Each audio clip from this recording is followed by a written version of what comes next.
You wake up and there's something different in the air. A faint, almost imperceptible hum seems to vibrate inside you, as if the universe is trying to tell you an ancient secret that you've forgotten to hear. And maybe that's right. You're not alone in this material world, even if it feels like it. There's an invisible web underpinning everything, an energetic architecture that spans time. And today you begin to perceive the first traces of this structure when you hear it for the first time, Kabbalah, the ancient mystical wisdom of the Hebrews, whispered in hidden temples, preserved for centuries in manuscripts that require more than just eyes to read. They require the soul. So, before you get too comfortable, take a moment to like the video and subscribe, but only if you truly feel that this journey is calling you. Maybe it's just curiosity, or maybe something inside you already knows that you need to remember. Now close your eyes for a moment. Breathe. Imagine a tree, not just any tree, but one made of light and darkness intertwined. From top to bottom, 10 glowing spheres connected by invisible pathways. This is the tree of life, the backbone of Kabbalah. It's not just a pretty symbol, it's a map of the soul. A diagram that reveals the layers between you, the world, and the Creator himself. Kabbalah, unlike many traditions, is not a religion. It's a lens, a way to see beyond what's apparent. And no, it's not about tarot divination or mystical invocations from cheap movies. It's more accurate to think of it as a spiritual science, as if physics fell in love with God, and together they created a common language. You learn, for example, that everything in the universe is energy. So far, nothing new. But Kabbalah goes further. It teaches that there are intentions behind this energy, that what you think, feel, and desire, when aligned with certain universal laws, can literally shape reality. This isn't just wishful thinking wrapped in glitter, it's spiritual engineering. And speaking of engineering, and here's a curious fact, some medieval Jewish scholars, when analyzing the structure of the Hebrew letters used in sacred names, believed that these letters emitted frequencies capable of coding reality, a kind of cosmic linguistics. Yes, as if Hebrew were a programming software for the universe. Now imagine this mixed with the modern discoveries of quantum physics, which prove that particles can be in two places at the same time, that reality depends on the observer, and that time is not linear as you believed. You begin to understand that there is something very wrong with what you were taught in school. Historians still debate whether the teachings of Kabbalah were transmitted directly by biblical figures like Moses, or whether they emerged later through esoteric thinkers of the Middle Ages. But that hardly matters when you begin to feel. And you do feel because something resonates. You see patterns in your life that repeat themselves like algorithms disguised as choices. You realize that certain thoughts attract experiences, and then you ask yourself, if there is a map, why am I wandering in the dark? And that's where Kabbalah comes in, not with ready-made answers, but with sharp questions. It asks you, what is your deepest desire? Does it come from your soul or from your hungry ego? Do you want to manifest a purposeful life, or just fulfill instant desires to fill the void? Kabbalah wisdom says, the Creator only gives when you are willing to receive in order to share. Isn't that beautiful? It's not enough to want.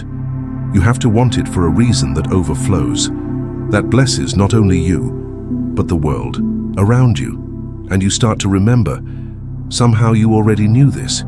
You think about that time when you wished for something with all your heart, not just for yourself, but for someone you love. And it happened. It wasn't a coincidence, it was alignment. And here's a quirky fact just to keep your mind awake. In some ancient Kabbalistic schools, students would spend years meditating only on the name of God, the sacred Tetragrammaton, Choistarshun, to access more subtle levels of perception. It is said that those who mastered this state could see time as if it were an open book, a perception of past, present, and future as one flow. I don't know about you, but it gives me goosebumps just thinking about it. Now, why does all this matter today? Because the modern world taught you to chase goals, but forgot to teach you who you are in the process. And Kabbalah, when intertwined with the discoveries of quantum physics, offers you a way to remember.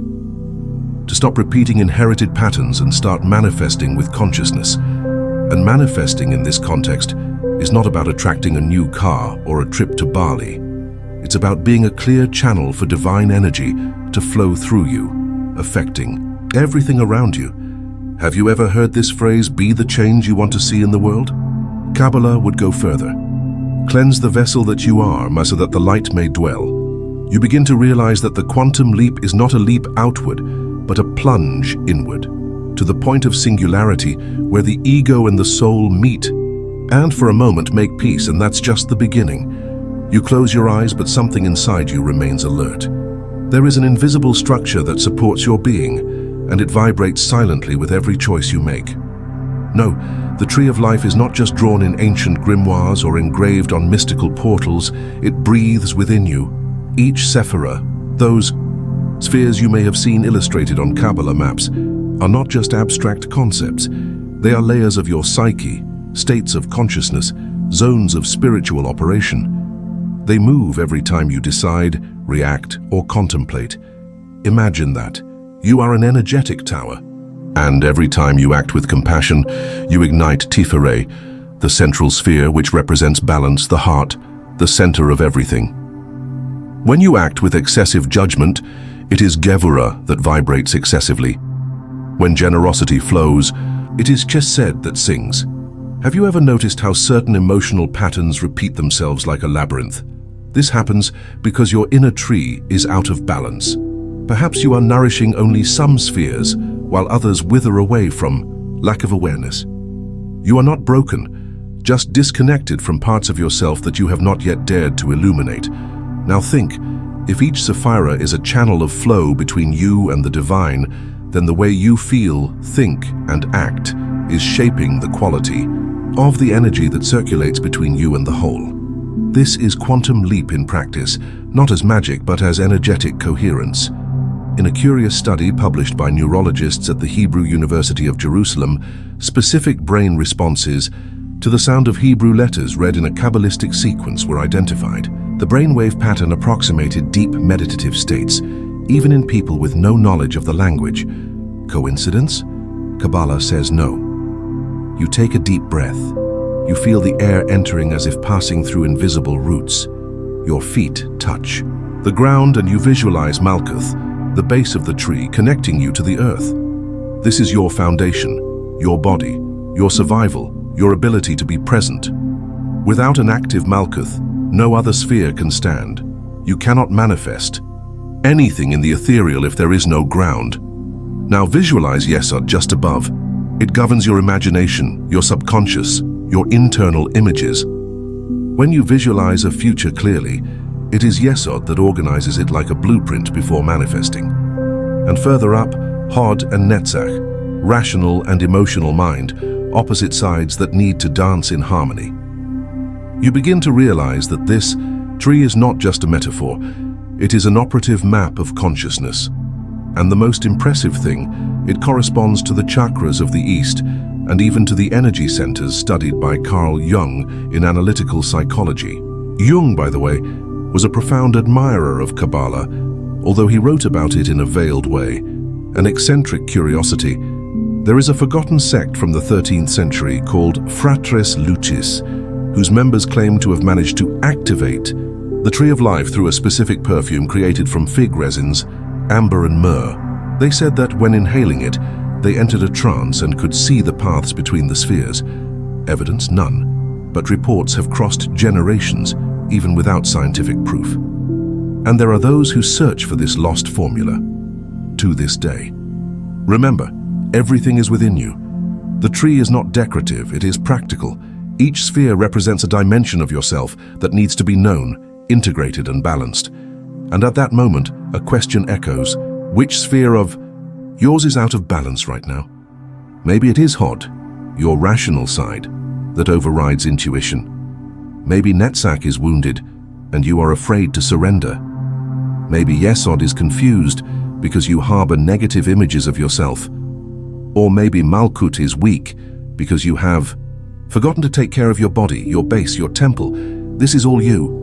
Kabbalah never wanted you to memorize diagrams. It wants you to live this wisdom, feel it on your skin, Use it as a tool. Break your patterns, restore your flow.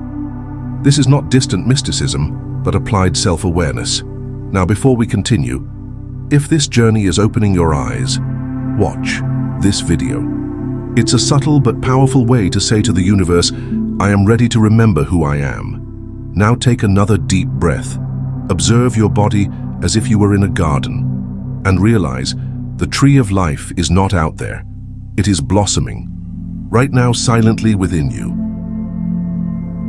There is a silence that, according to the Kabbalists, existed before anything was said, done, or thought. Before light, time, space, sound, even before the will to create.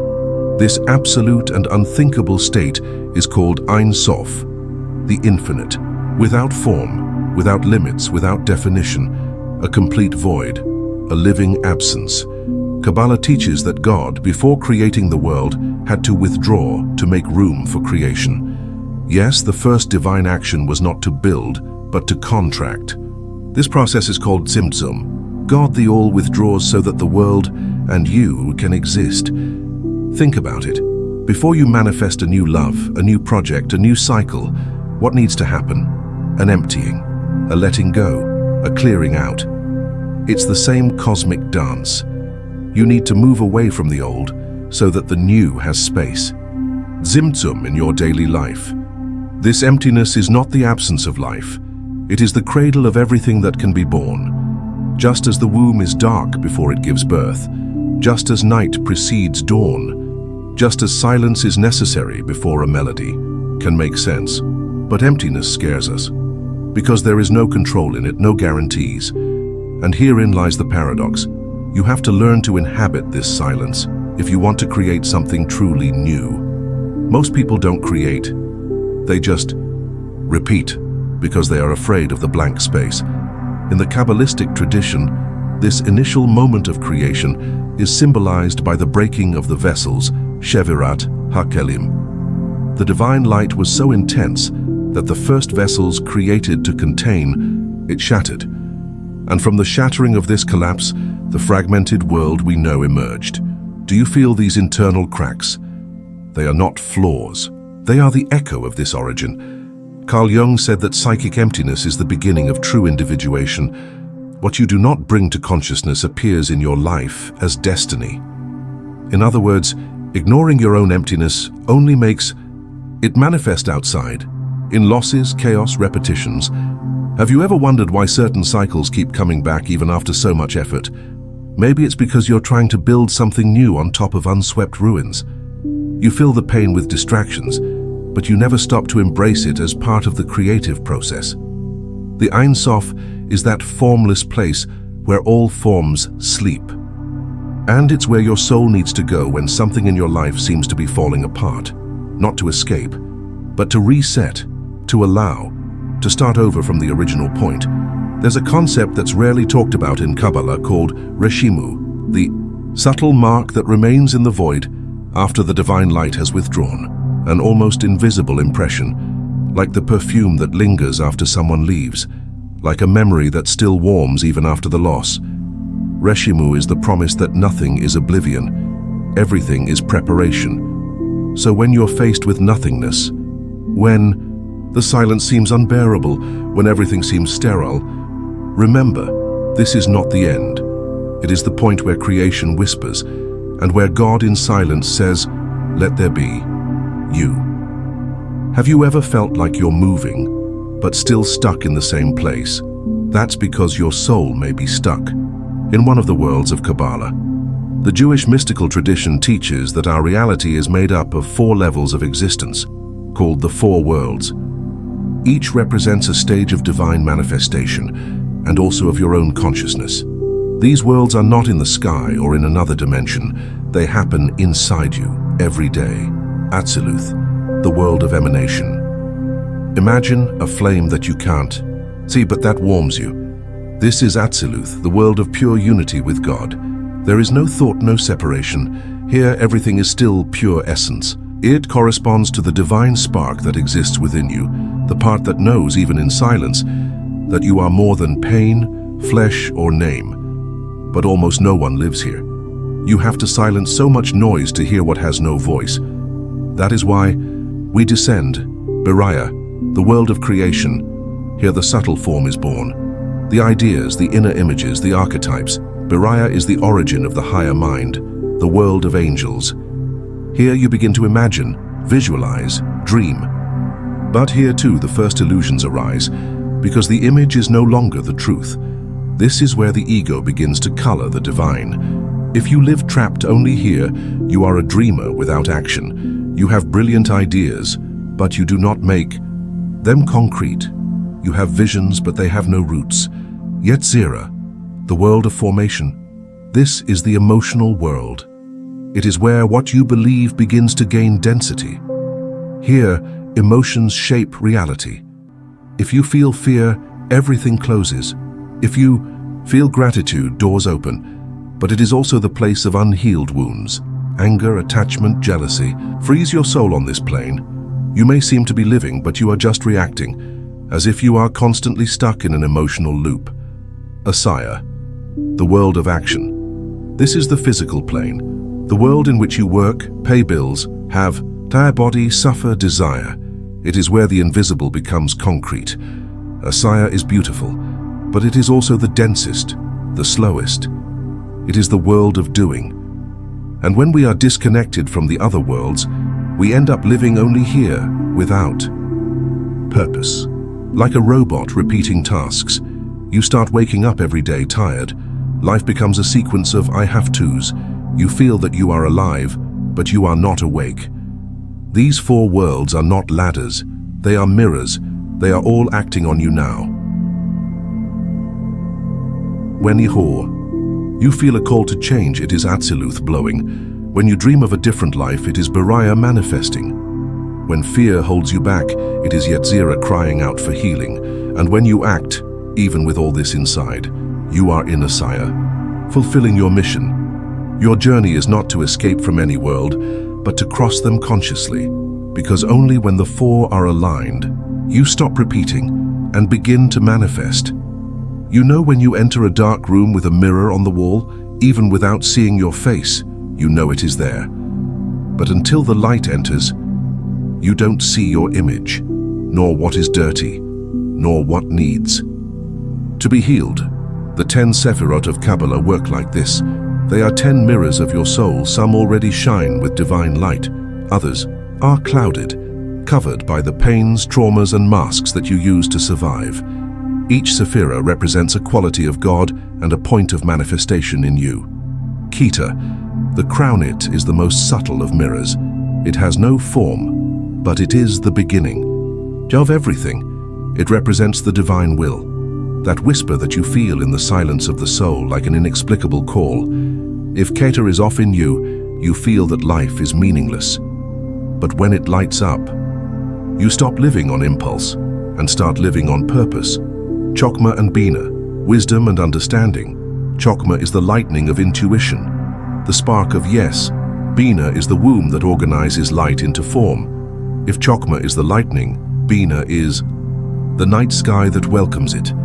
You feel Chokmah when you have an inexplicable insight. You live Bina when you transform that insight into a plan, a structure, a path. But if Bina dominates without Chokmah, your life becomes rigid. And if Chokmah shines without Bina, your dreams turn to dust. Chesed and Gevurah, mercy and limits. Chesed is the embrace. Gevurah the limit. One loves, the other protects. If you have only Chesed, you give yourself until you lose yourself. If you have only Gevurah, you harden until you isolate yourself. The balance between the two defines whether you will live in grace or in guilt. Tifereh, beauty, it is the mirror of the heart, the fusion between mercy and judgment, between reason and emotion. Tifereh shines when you forgive, when you pray sincerely, when you accept your pain without clinging to it. This is where the soul finds its axis. Netzach and Hod, victory and reverence. Netzach is the strength to continue, the tenacity. Hod is the wisdom to stop, listen, accept. Netzach without Hod becomes stubbornness. Hod without Netzach becomes submission. Together, these Sephirot teach the secret of purposeful movement, to walk, but in reverence, to move forward. But in listening, Yesod, Foundation Yesod is the mirror of the unconscious soul. It is where patterns hide, where you repeat stories without realizing it. If this mirror is cracked, you are sabotaging your own prayers. But when it is purified, your faith stops being noise and becomes a channel. Malkuth, Kingdom, the last mirror, the densest, where everything ends. It is the body, the daily life, reality.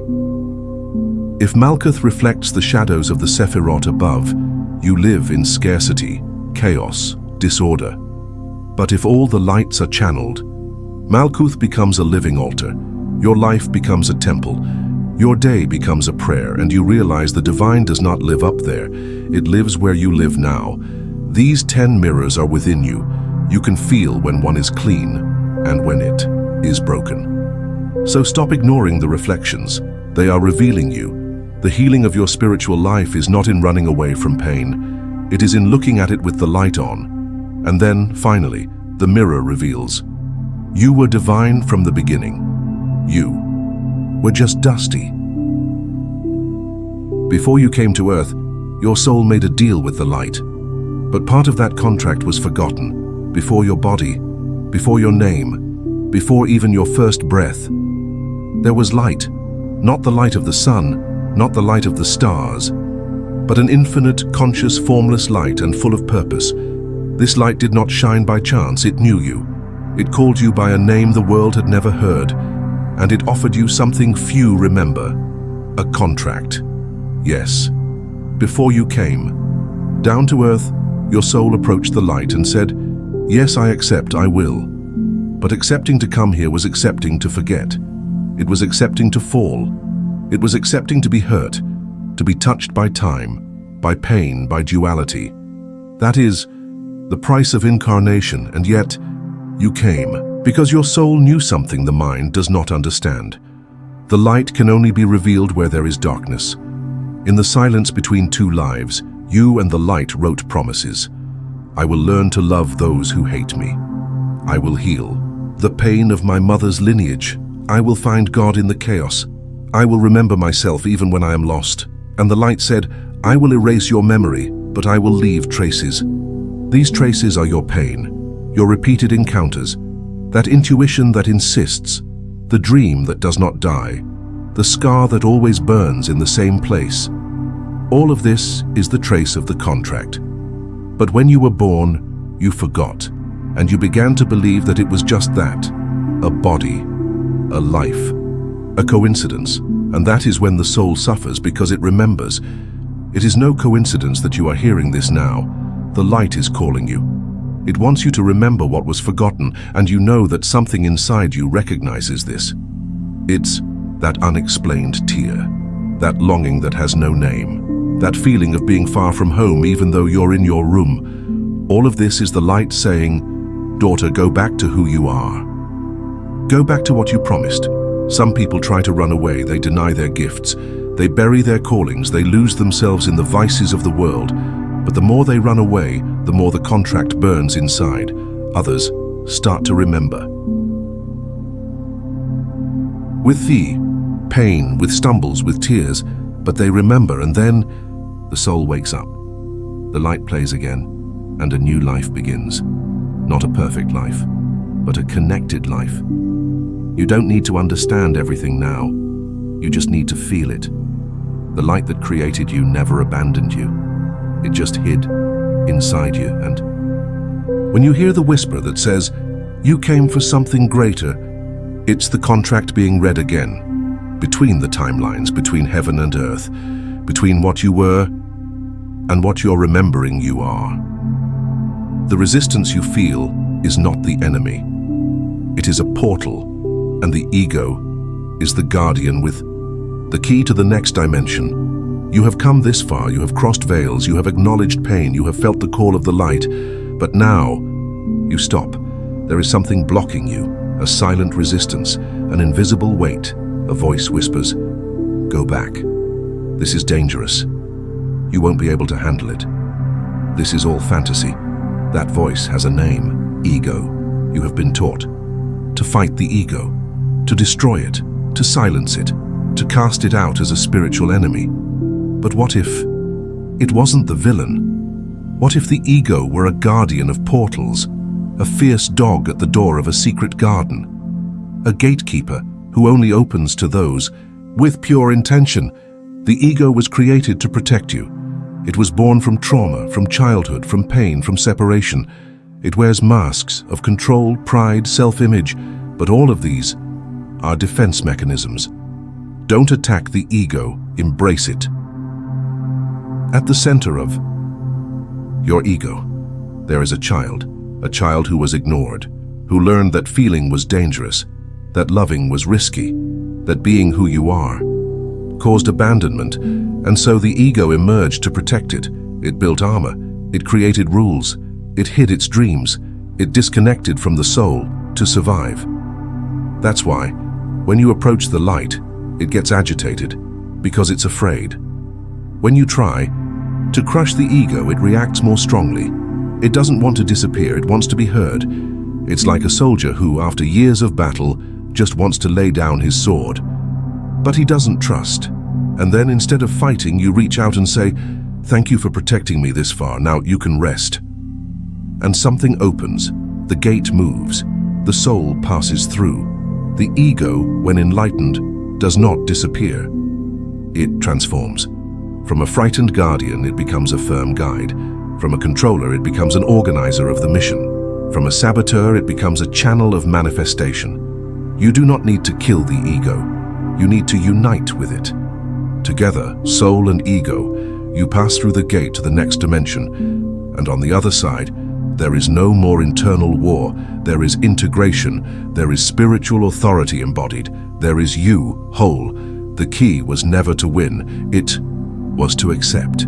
Accept your humanity. Accept your limitations. Accept your fears as part of the journey. And in that moment, the ego stops fighting. The gate opens, and you walk not as a soul against the body, but as a whole being who remembers, even my shadow served me. Your thoughts are not just yours.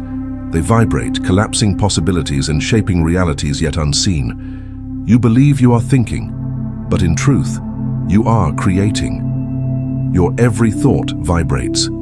It emits a frequency.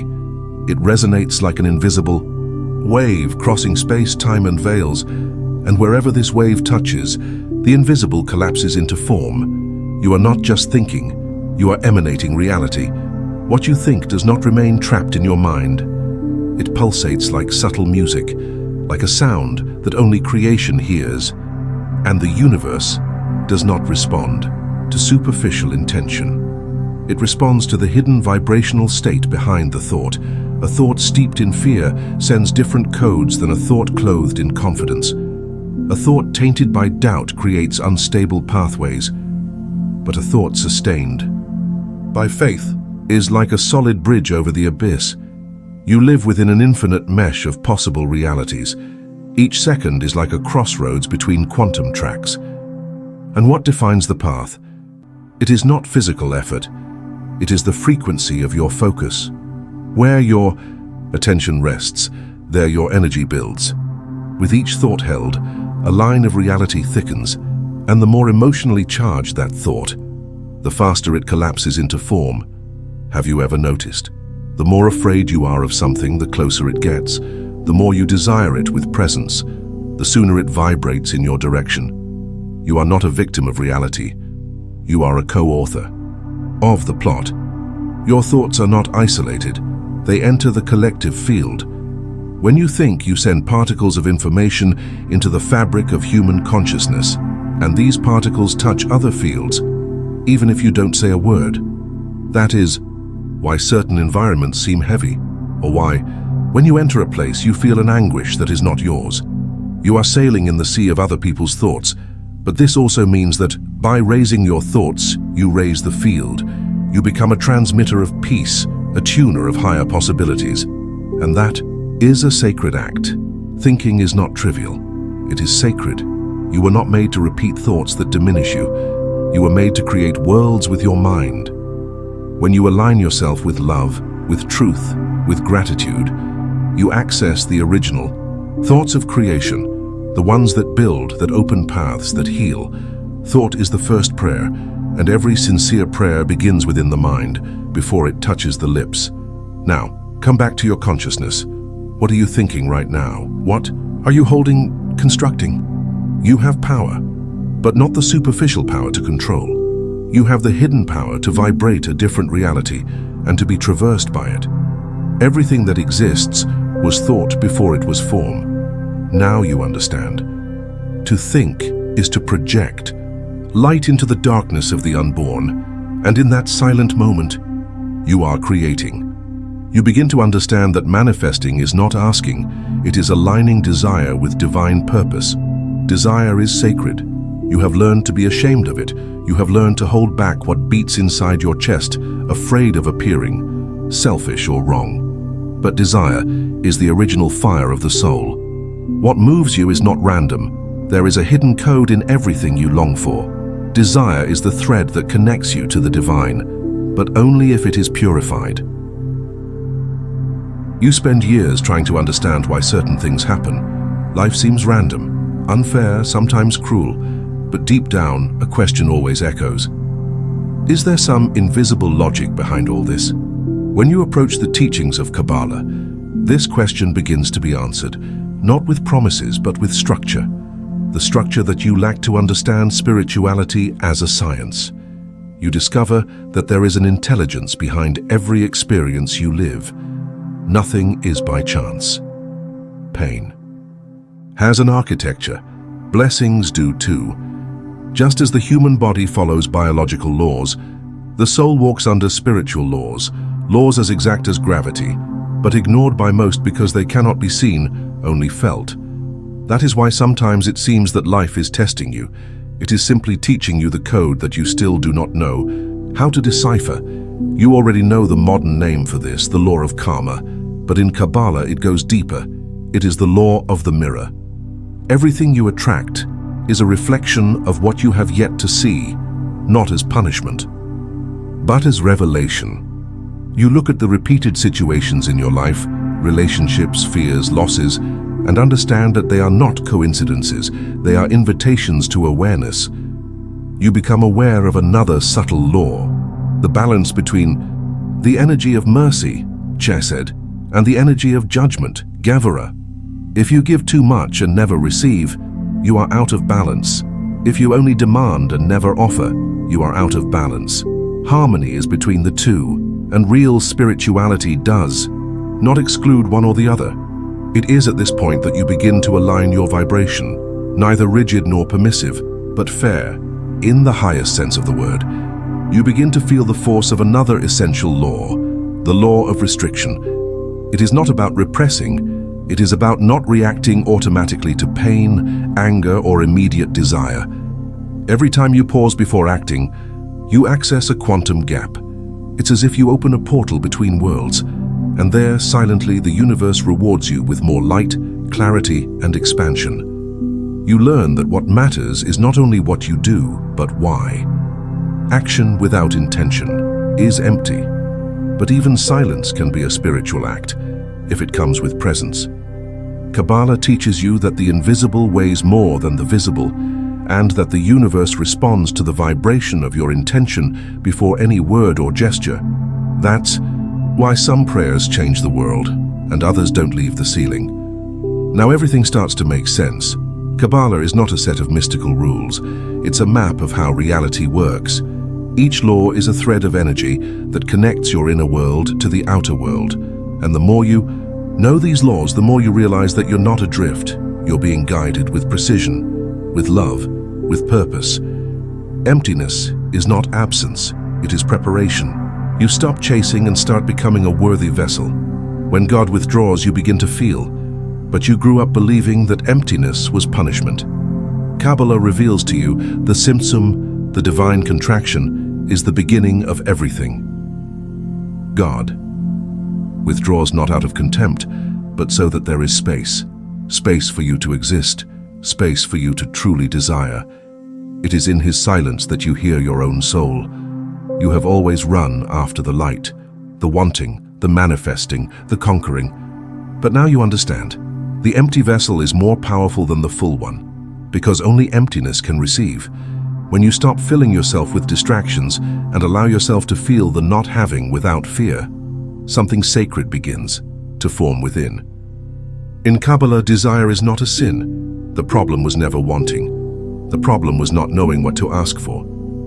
Now your desire is clean, detoxified from lack, from haste, from illusion. You do not beg for light, you attract it, not with force, but with preparation. You realize true power lies in becoming a vessel, and the purer the vessel, the more intense.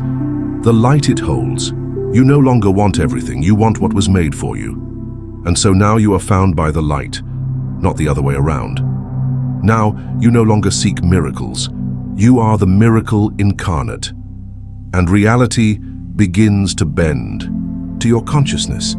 You have passed through darkness, emptiness, healing, light, and mirrors. Now, you see, there is no longer a separation between the sacred and the everyday. You are the invisible thread that connects the invisible to the visible. Your every gesture can open portals. Your every word seal destinies. Your every thought shape. Worlds Kabbalah has always known. The creation of the world did not end with "let there be light." It continues within you. You are the 23rd step of Genesis, the spark that chose to awaken.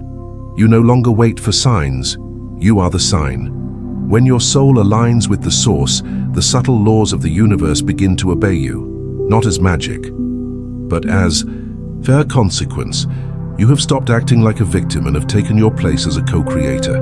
The earth is still dense, but you have learned to walk on it with feet of light. You no longer need to run away from matter. Your body, previously ignored, is now an altar. Breathing becomes prayer, looking becomes blessing, touching becomes healing. You are the answer you were searching for in the heavens. If you felt that this message was for you, if any part of this journey touched something that was dormant in your soul, comment below. I am the bridge. Let the universe see your yes. And if you want to continue walking this path of light, subscribe to the channel, because here, spirituality is not theory. It is flesh, soul, and breath. Thank you for walking this far. See you in the next portal.